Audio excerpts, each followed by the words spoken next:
I recently switched up my style a bit, and the video tanked. So I think it's about time that I continue my series on how not to suck at playing all the classes in D&D. This week, our focus is on the shape-shifting, Pokemon catching, furry imitating class known as the Druid. The class is surprisingly versatile and incredibly powerful, but also apparently wildly unpopular, as it's tied only with the Ranger for the least popular class in D&D 5e. It's widely considered underpowered, but I'm here to prove that stigma wrong. Druid can be flavorful and powerful, delicious and nutritious, and it can fill basically any role in the party. So let's get started. Also, if this video ends up helping you or you enjoy it, make sure to subscribe so I can keep on bringing you this great content every Wednesday.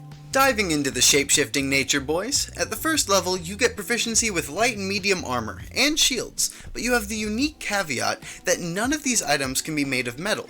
They also get a variety of weapons in the form of clubs, daggers, darts, javelins, maces, quarterstaffs, scimitars, sickles, slings, and spears. Contrary to popular belief, Druids can wield metal weapons, they just can't wear metal armor, and even this restriction is removed for Druids of certain deities. Druids also get proficiency in intelligence and wisdom saving throws, as well as an herbalism kit, which in 5e can now be used to craft healing potions. Already something should stand out to you. Druids have immediate access to medium armor. The only spellcaster that gets better armor than the Druid is the Cleric, and that's just because they don't have the restriction on metal armors. So the Druid is not only a very tanky spellcaster, but also has a proficiency in a variety of different melee weapons as well as the ability to make healing potions. And we haven't even gotten done with level 1 yet. Druids also have a secret language, a lot like Thieves' Cant, that can be used between people of the forest, called Druidic. This way you can talk to all your nature buddies and confuse the heck out of your party. You also have spellcasting use your wisdom modifier. These spells are prepared, not known, meaning you technically have access to the entire Druid spell list. You just need to take a long rest to swap them out. Druids are one of the few great choices for playing a healing class in D&D. They have spells like Goodberry, Healing Word, Cure Wounds, and even Mass Cure Wounds later on. Also, a notable cantrip for the Druid is Shillelagh, which allows a Druid to cause a wooden weapon to do magical damage, and use Wisdom as the attack bonus. This means that no Druid has to waste their precious skill points on Strength to be viable in melee combat. At level 2, the Druid gets its most recognizable ability. Druids can shapeshift into an animal that they've seen before for a number of hours equal to half of their Druid level rounded down. They can use this ability once per day, but you get more as time goes on. The animal's hit points replace your own, and if they reach 0, you go back to your normal form, not suffering any of the damage that your animal form took. This means that Druids effectively have the most health of any class, despite their underwhelming hit dice of a d10. Also, the creatures that you can transform into get more powerful as you level up. Also at level 2, you get your choice of subclass, called Druid Circles. You have Radagast, Beast Boy, Pokemon, gotta catch 'em all, Sleeping Beauty, and the Broken One. Next up is a massive level skip, so I just want you to keep in mind that most of the Druid's effectiveness comes from their subclass, not the Druid class core. The Druid stays relevant in middle levels due to spellcasting, wild shape, and subclass features. That being said, the next class feature is at level 18. At this point, you're so connected to Mommy Earth that you begin to age at a slower rate, aging 1 year for every 10 in the world around you. You also get the ability to cast spells while you're in your beast form.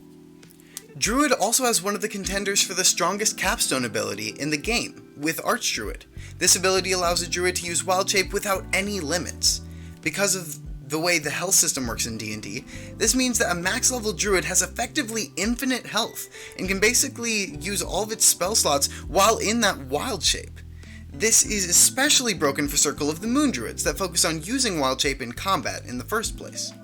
Honestly, I think that this class is wildly misunderstood due to its lack of core class abilities, and seemingly one-dimensional flavor. However, I firmly believe that the flavor of a class is largely decided by the creativity of the player, and not by the class being played.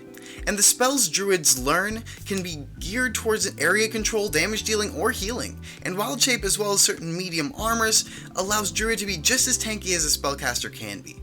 And with that, it's time to rank the class based on 5 categories: offense, defense, healing, utility, and flavor! For offense, we'll give the Druid a solid 6. The class isn't made to fill a DPS role, but if you want to build it that way, there's nothing stopping you. Between spells like Fireball and Call Lightning, the Druid has a ton of options for dealing damage to large groups of enemies or single targets, but the sheer amount of damage doesn't quite compare to top DPS classes like Rogue, Sorcerer, Paladin. It's also good enough that if you want to make something happen, you can. For defense, I'm giving the Druid an outstanding 8. The combination of medium armors and the extra health that comes with Wild Shape, along with the ability to self-heal, causes Druids to be incredibly difficult to take down. Here's a little trick if you want to make a nearly indestructible class. Take a couple levels in Monk or Barbarian too, and each Wild Shape will have a much higher AC as a result. As far as healing goes, Druid is near the top of the list with yet another 8, only beaten out by classes like Paladin and Cleric. Druid can even take on the role of the party's dedicated healer through the use of healing potions and supportive spells. They also have access to spells like Mass Cure Wounds that can bring an entire party back on their feet. Barty. However, Druids lack the ability to heal from a massive amount of health in a single turn. It still does deserve a high ranking spot. For utility, I'll give the class a 5. The Druid specializes in nature-based utility, but other than that, all it can really offer is area control. Therefore, a midline rating seems fair. And lastly is flavor! For this, the Druid gets a lower score of 4. The ideologies of a Wanderer can be incredibly interesting, but any class can be spun to match the forest flavor. Druids, on the other hand, are kind of confined to being against civilization and living in the forest. This is shown in the lack of ability to use metal shields and armor, and the most creative pure Druid I can think of is the cliché city boy who just wants to leave for Santa Fe. I mean, just somewhere less industrial. But the Druid doesn't really add that much that another class can't replicate. Thus, the lower score is given. In all, this gives the Druid a total score of 31, tying it with the Rogue for the second place spot behind Cleric. If you disagree with my ratings, make sure to tell me down in the comments, like if you enjoyed the video, and subscribe for more D&D content every week. Happy viewing! One thing before I do the off-script section, if we could get 15 likes, that would be awesome. Portion for today. Number 1, thank you so much for watching the entire video. You're awesome.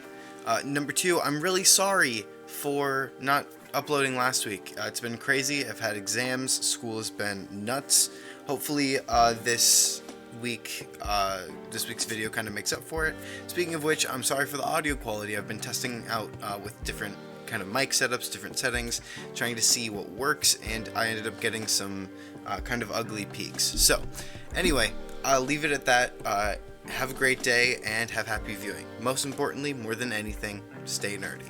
Have a great day.